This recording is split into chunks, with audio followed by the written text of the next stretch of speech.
So hi everyone, this is our next podcast for Consultia Global, and I'm pleased to present Chris Cooper. So Chris, over to you just to quickly introduce yourself. So I'm Chris Cooper. I work at Capgemini as the global cybersecurity strategy lead. I've been working in cybersecurity for about the last 15 years, plus now, losing count. And that covers public and private sector security, both end user and supplier. So I've kind of worked in most areas over the years. Excellent, fantastic. And what we're going to be talking today, Chris, is about kind of where the market is, your personal opinions on the theory versus reality of cybersecurity in organisations, hot skills, topics, things like that, really.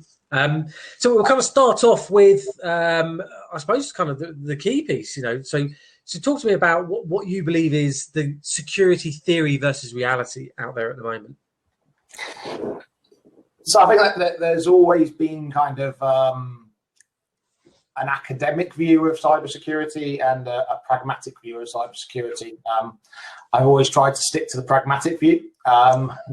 But obviously the underlying thing has always been, can we actually calculate the cyber risk for an organization and then work out how much they should be spending on cybersecurity? That's, in my view, is a very academic way of doing things and not really achievable. There'll be people listening to this who'll be vehemently disagreeing with me, but that's my personal view. But I think it's all about using those as an indicator, as part of the wider piece, and taking that holistic view of things.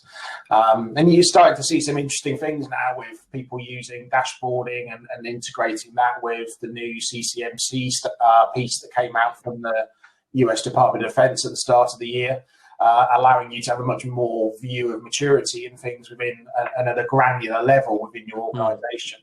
But it is all about being specific for your own organisation. There is no single answer that is the golden tick box for everybody. It just doesn't work like that. Yeah, excellent. Okay, and do you think, therefore, from the pragmatic side, it's when you've got a lot of people coming out of university looking to get into cyber, do they find that a shock? Is that a kind of bit of an eye opener in the real world? I think it is. It's now at university you're taught all these theories and know how to do these calculations and everything else. I know I was. And then you kind of come out into the real world and suddenly it's about now what impacts the business, what the business is willing to do, what they can afford, and also what's happening in the wider environment as well. So there's always a kind of quite a shock between university and then joining the workforce. I think you get that in pretty much any industry, but it can be particularly in technical areas like cybersecurity or IT in general. Yeah. And do you see a lot of transferable skill set coming across, people from maybe IT looking to get into cyber? Have you kind of seen that as a key influencer most recently?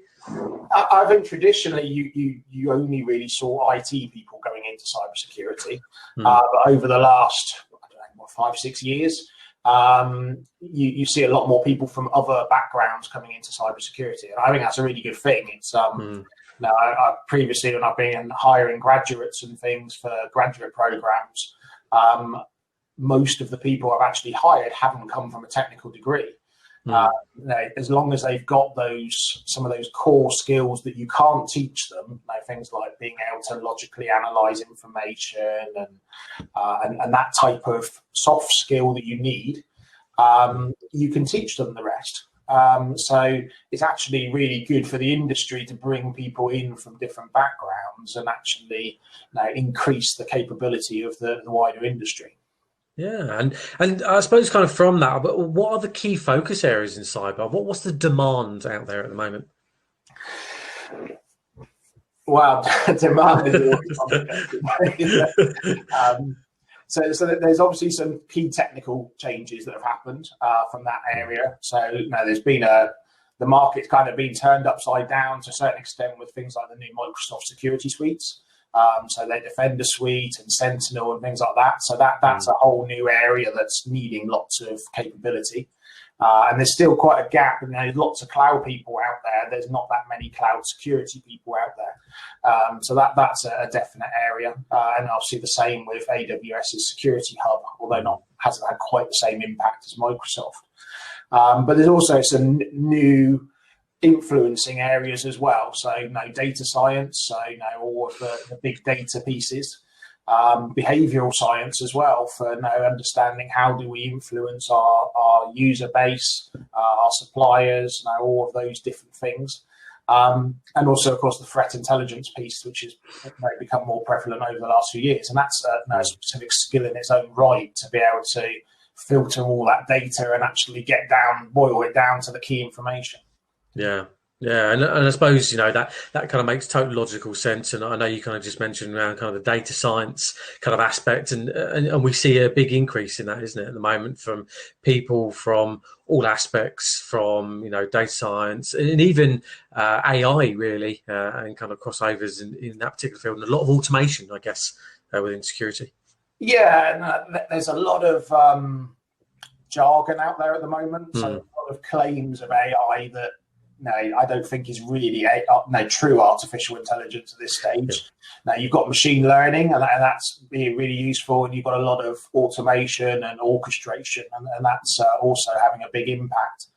But I think it's we're only seeing the tip of the iceberg in these areas. Now, the whole idea of data lakes and things like that is only just starting to come to cybersecurity.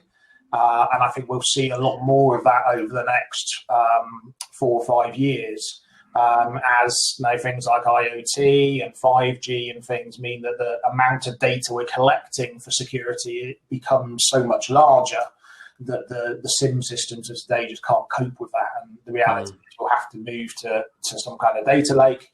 And then you'll need something like artificial intelligence to help you manage all of that data. But I think there's lots of things that claim to be artificial intelligence today that I would question the value of at this stage. Yes, people I guess it's one of those very broad titles, though, isn't it? As you kind of say, it's that people will brand something under a title that perhaps isn't kind of directly. It's a true AI. Yeah, of course. There's a true meaning and there's a buzzword meaning, and you've just got to make sure that you're getting what you actually need, and that you're going to get value from, and that you're not just buying into the buzzword. As is always the case with these things. No, indeed. And I suppose then within cybersecurity in particular, what's kind of working in the current market and what's not working? So I think something that's working really well has been the change away from this constant move to buying the latest shiny thing. 7, 8 years ago, if you went to InfoSec, all you saw every year was new products, new technology, new boxes, and everybody was just constantly buying new stuff every year without any real high-level strategy as to how all of that aligned. And vendors are a key part of the cybersecurity ecosystem. Don't get me wrong, but there has to be an investment and a return on that investment and things like that. So you've seen that cycle slow down a lot more, and that's, I think, is a good thing, because products and technology are having more value now than when they were basically being replaced every single year. So that's something that is working, I think. What's not working so well? Let's think. So I think the CISO role is still developing. I think we came a long way from the old style CISO to today's CISO. They're much more business focused and things. But I think there's still a little way to go in terms of that proper business engagement, in both directions, actually. The business needs to invest and give the power to that CISO, but equally there has to be that accountability and everything as well. So that's an area that's still not, or still has a little way to go.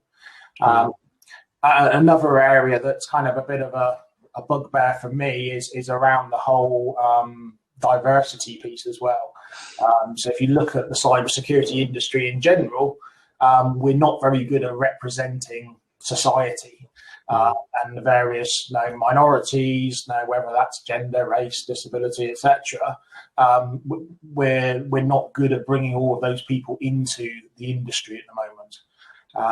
And then let's face it, there's a huge gap in the number of resources we have at the moment. Now, there's they quote this 1 million plus all around the world.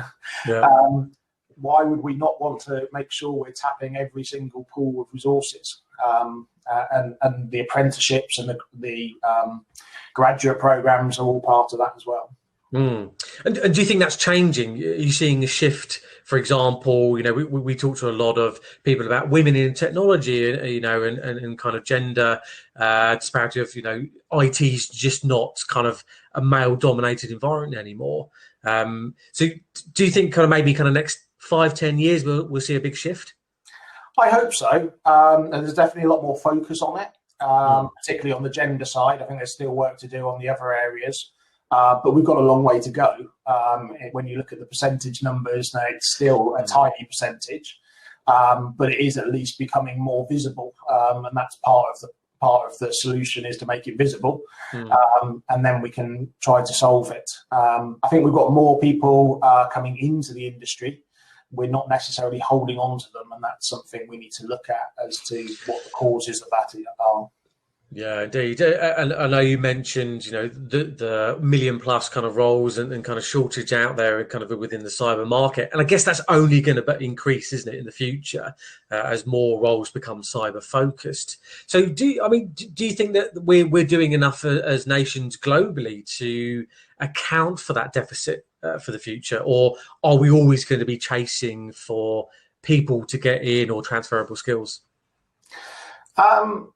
So I think there's value in transferable skills as well, but I think there is a lot more both governments and industry can do in investing in people developing their cybersecurity skills. To begin with, you can start it much earlier in their education program, because there's no reason you can't be learning about it from a personal perspective in primary school and secondary school, so you understand how to be secure on social networks and everything else. But then there's that investment in those programs around actually coming into the industry as well, and actively encouraging the apprenticeships and the graduates and things. And it's improved. The apprenticeships is a great add-on that we didn't have until a couple of years ago.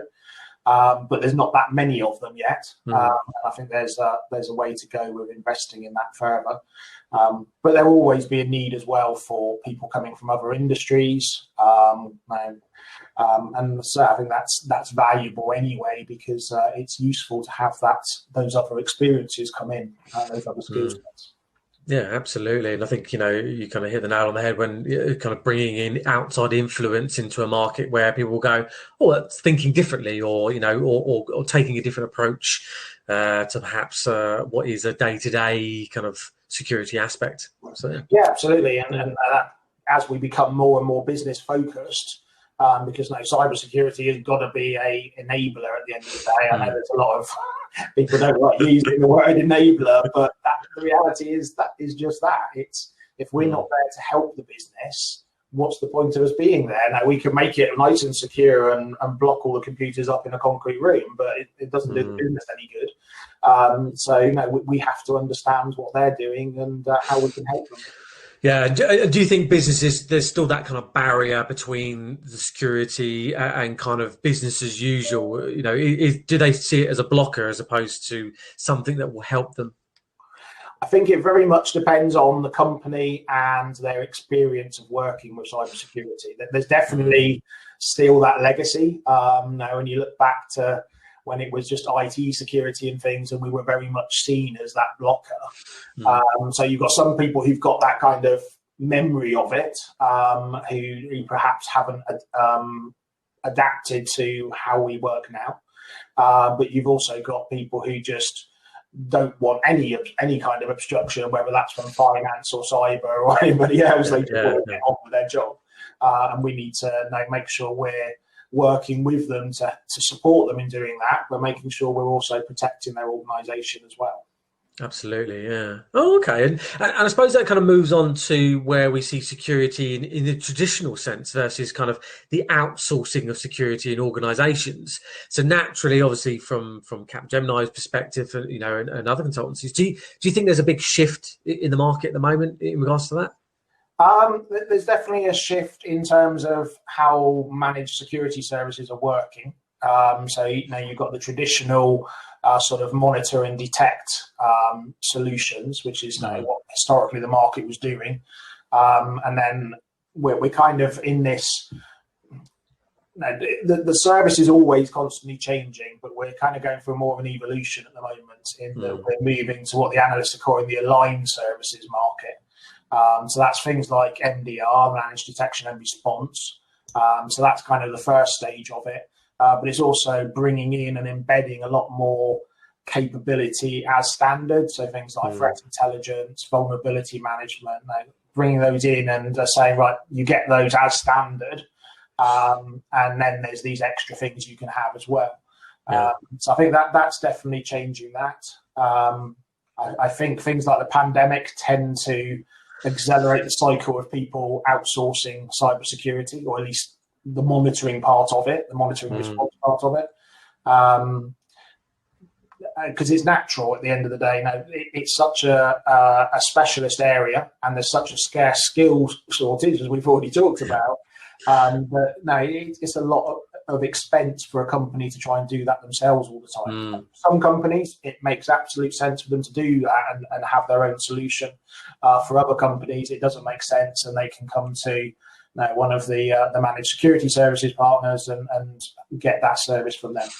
Yeah, excellent. Okay, no, as you say, what with the pandemic obviously being the biggest influencer really this year, kind of in the marketplace, have you really seen kind of the shift in how organisations have managed their security services during the pandemic?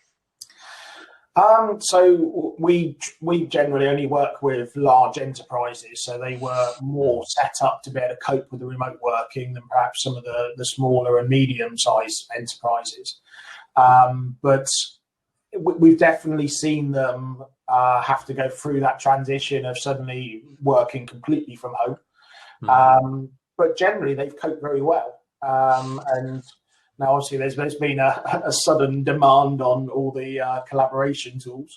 But other than that, it's actually been quite successful. And we've actually seen the demand for cybersecurity increase over the pandemic. Rather than slow down, and we didn't even have a lull in the amount of demand coming in, which you couldn't have predicted at the start of the pandemic. And it's a positive thing that companies are still investing in that cybersecurity to make sure their organisation and their employees are secure. Yeah, no, and I think it's really good, isn't it? And good to know that anyone within the kind of security market it's a very buoyant market at the moment, isn't it? In the sense of organisations are still investing, and I think you kind of mentioned, be it small to even large organisations have still got that requirement. So those kind of vacancies are definitely out there.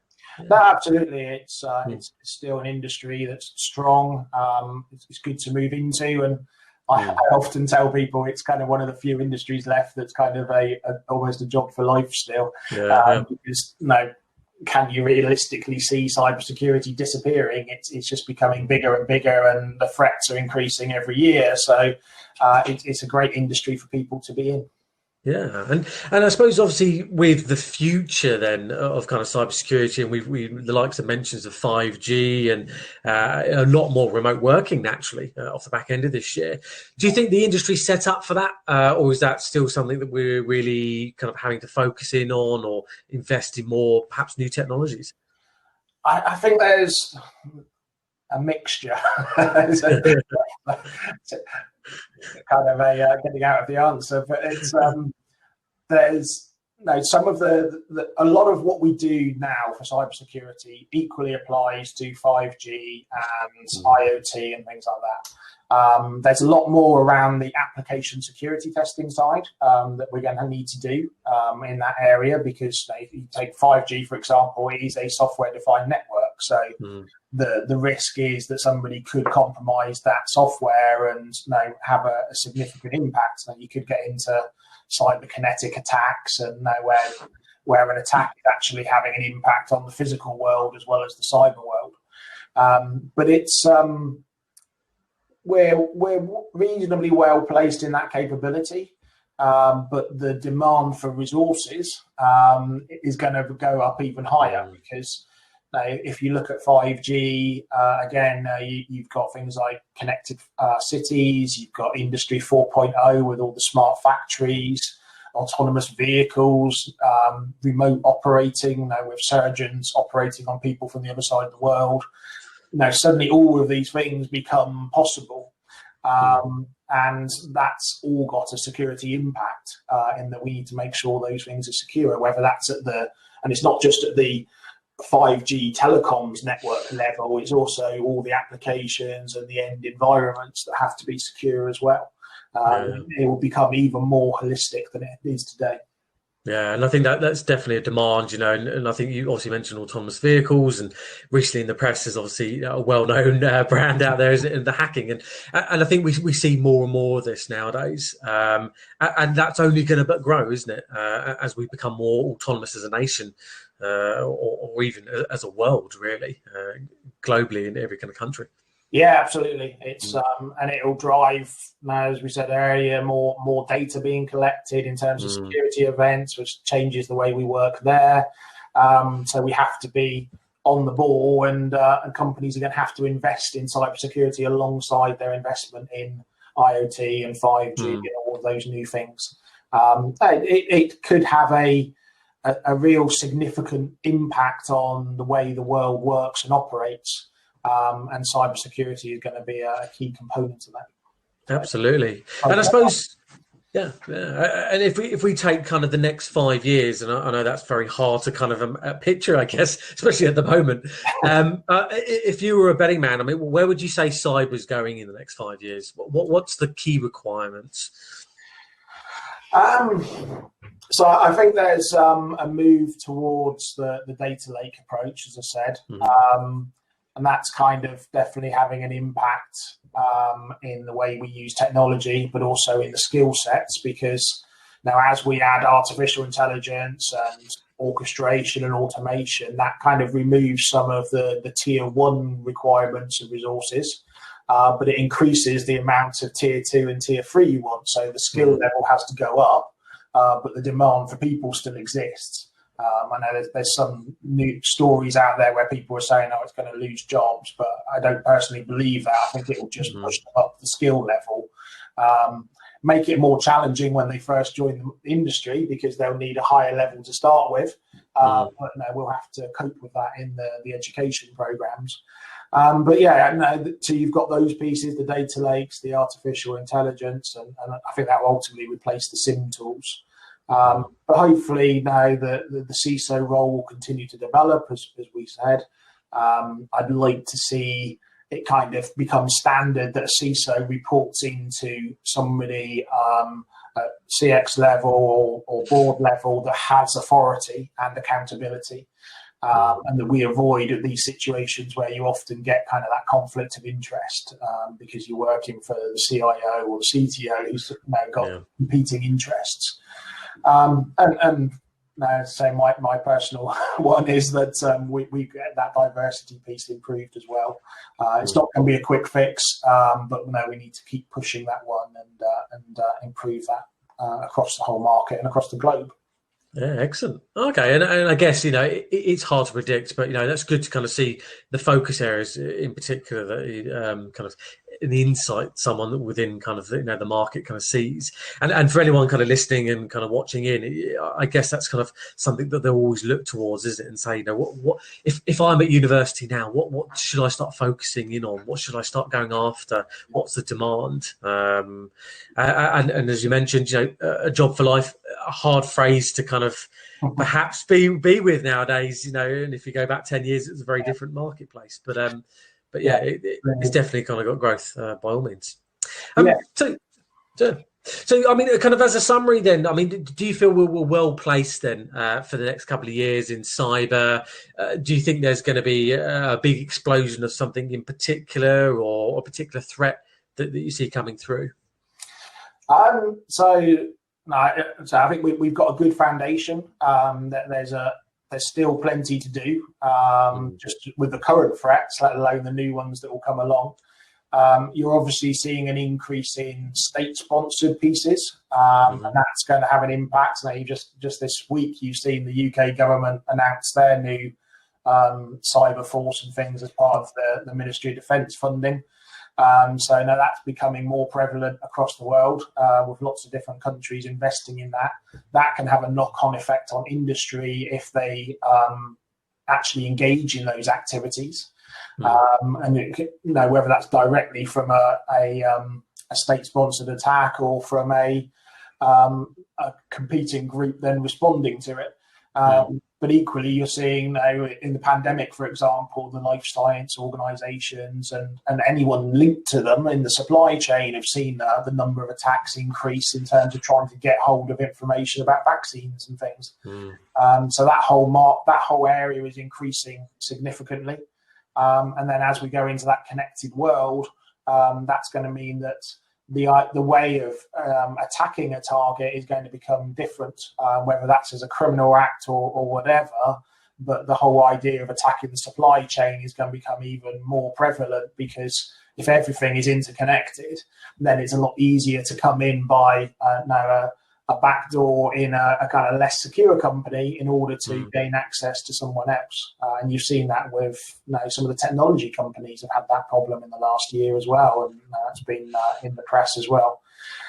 So it's a big challenge in terms of that piece, but it's definitely an area that's growing, and we'll see more involvement in that. And again, that's where some of the new capabilities will come in to help us defend against those. Yeah, brilliant. Excellent. So, I mean, that's kind of a really good summary. So Chris, I really do appreciate your time and kind of giving you good insight. And I'm sure kind of anyone listening in, if there's any questions, then feel free, to kind of send it over and kind of message on the kind of the platforms, and we'll see if we can get back to you on those pieces. I mean, is there anything particular, Chris, before we kind of wrap up? Anything you want to kind of add at all to anyone listening in, or any key parts that you can kind of share your wisdom on? I would just say that there's lots of different views of how cybersecurity should be done. So not everybody will agree with everything I've said today. But I think that there's key fundamentals that everybody needs to do. And if organisations are listening to this, thinking about, well, what do I need to do for cybersecurity, then it's amazing the number of companies I see that still don't have the real basics like vulnerability management and the patching and things in place. I encourage or implore people to make sure they've got some of those basics in place, because if you haven't got those, there's no point looking at the more advanced things until you've done those. And it's a dangerous world out there at times. So everybody's at risk. Brilliant. Okay, no. I appreciate your time, and thank you very much. Thanks, Dean.